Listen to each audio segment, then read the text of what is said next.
Hello, students. How are you? I hope you all are well. Today, I am going to explain the poem Watch the Woods on a Snowy Evening for Class 7. अब ये जो poem है इसे Robert Frost ने लिखा है। अब Robert Frost ने क्या लिखा है, पहले हम जानते हैं कि इसका पोएम की हेडिंग क्या है, हेडिंग का मतलब क्या है। इसमें लिखा हुआ है कि watch the woods on a snowy evening. Watch मतलब देखना, वुड्स मतलब जंगल, और स्नोई इवनिंग एक बर्फीली शाम।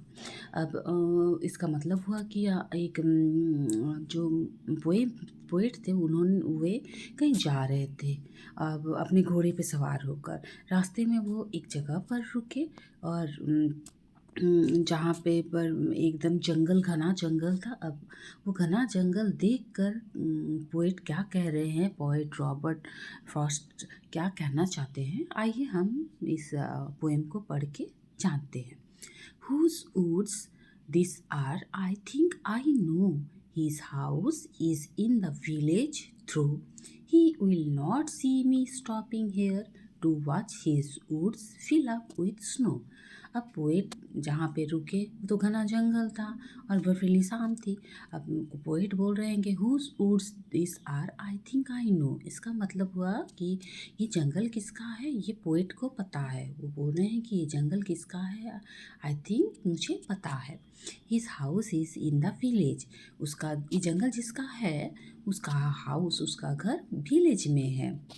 दो he will not see me stopping here. वो मुझे नहीं देख पाएगा। To watch his woods fill up with snow. उसका जो जंगल, घना जंगल है जो कि पूरा स्नो से, बर्फ़ से भरा हुआ है, मैं उसे देख रहा हूँ, वो मुझे देख नहीं पाएगा। मैं जो यहाँ पे खड़ा हूँ वो नहीं देख, मैं यहाँ पे खड़ा होकर जो उसका जंगल देख रहा हूँ जो स्नो से पूरा ढका हुआ है, उसे नहीं पता होगा। अब नेक्स्ट पोएट क्या बोल रहे हैं हम देखते हैं। My little horse must think I queer to stop without a farmhouse near between the woods and frozen lake the darkest evening of the year. अब यहाँ पे पोएट बोलना चाह रहे हैं जो उसका घोड़ा था, उनका जो छोटा सा घोड़ा था, वो सोच रहा था, आश्चर्य में पड़ गया था। क्विर मतलब स्ट्रेंज, अनयूजुअल, मतलब वो हैरान हो गया कि मेरा मालिक यहाँ पे क्यों रुक गया है। यहाँ पे ना कोई फार्म हाउस है, ना कुछ रहने की जगह है, फिर ये जो बर्फीली शाम है और घना जंगल है, यहाँ पे मेरा जो मालिक है, जो पोएट है, वो क्यों रुक गया। वो थोड़ा सा हैरान था। Between the woods and frozen lake the darkness, वो उस साल का सबसे डार्क इवनिंग शाम था, डार्क इवनिंग था जहाँ पे वो जंगल में खड़ा था।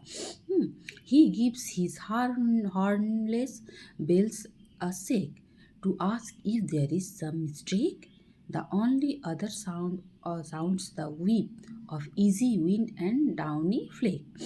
अब जो घोड़ा था वो अपना हॉर्न बेल बजा रहा था, हॉर्न बेल बजा रहा था। हॉर्न बेल होता हार्नेस बेल बजा रहा था। ये जो हार्नेस बेल है ये घोड़े के गले में बंधा हुआ रहता है। जो घोड़ा जब भी मूव करता तो हिलता है। अब घोड़ा वो अपना हार्नेस बेल को बजा रहा था, हिला के। उसके मालिक मतलब पोएट रॉबर्ट फ्रॉस्ट को ये जताना, ये बोलना चाह रहा था, ये पूछना चाह रहा था, क्या मालिक मुझसे कोई गलती हो गई, मैंने आपको कहीं गलत जगह पे आके ला खड़ा किया। और इतना घना जंगल था, सिर्फ वहाँ पे स्वीप मतलब हवा जो है, ठंडी हवा बह रही थी, उसकी आवाज़ आ रही थी। हल्का डाउन फ्लेक मतलब क्या बोलते हैं, जो हल्की हल्की हवा के कारण जो हल्की हल्की बर्फ़ गिर रही थी, उसकी आवाज़ आ रही थी। और ये हॉर्नेस बेल की आवाज़ आ रही थी। इतना शांत था चारों जगह। अब the woods are lovely dark and deep but I have promise to keep and miles to go before I sleep and miles to go before I sleep. अब जो जंगल था वो बहुत सुंदर था, बहुत डार्क और डीप भी था। बहुत लुभावना जंगल था जिसे छोड़ के पोएट को जाने का बिल्कुल भी मन नहीं था, लेकिन उन्होंने अपने जीवन में कुछ प्रॉमिस की करके रखा है, कुछ उन्होंने कुछ कमिटमेंट कर रखा है जो जो उसे फुलफिल करना है उन्हें। And miles to go before I sleep, and miles to go before I sleep. Students, ये जो लाइन है बहुत इंपॉर्टेंट लाइन्स हैं। अब इसका मतलब ये है कि वो यहाँ पे स्लीप का मतलब है कि डाई, मतलब कि पोएट अपनी मृत्यु से पहले कुछ काम है जो जो उन्होंने प्रॉमिस कर रखा है, कुछ कमिटमेंट्स है, जो कुछ ड्यूटीज़ हैं जो वो पूरा करना चाहते हैं। तो वो यहाँ पे जंगल में रुकना तो चाहते हैं, उनकी बहुत ख्वाहिश है कि हमें रुके, ये लुभावना जंगल देखे, लेकिन उनके पास उतना वक्त नहीं है कि यहाँ पे रुक के वो ये सारी चीज़ें इंजॉय करें। उनके जीवन में कुछ ड्यूटीज़ हैं, कुछ कमिटमेंट्स हैं जो उन्हें पूरा करना है, फुलफिल करना है। So students, the watch the woods on a snowy evening का जो पोएम है वो एक्सप्लेनेशन यहीं पे ख़त्म होता है। आप लोग प्लीज़ ये लाइन अच्छी तरह से लर्न करके रखिएगा क्योंकि ये बहुत इंपॉर्टेंट लाइन है। And miles to go before I sleep, and miles to go before I sleep. Okay, I hope आपको ये एक्सप्लेनेशन अच्छा लगा है।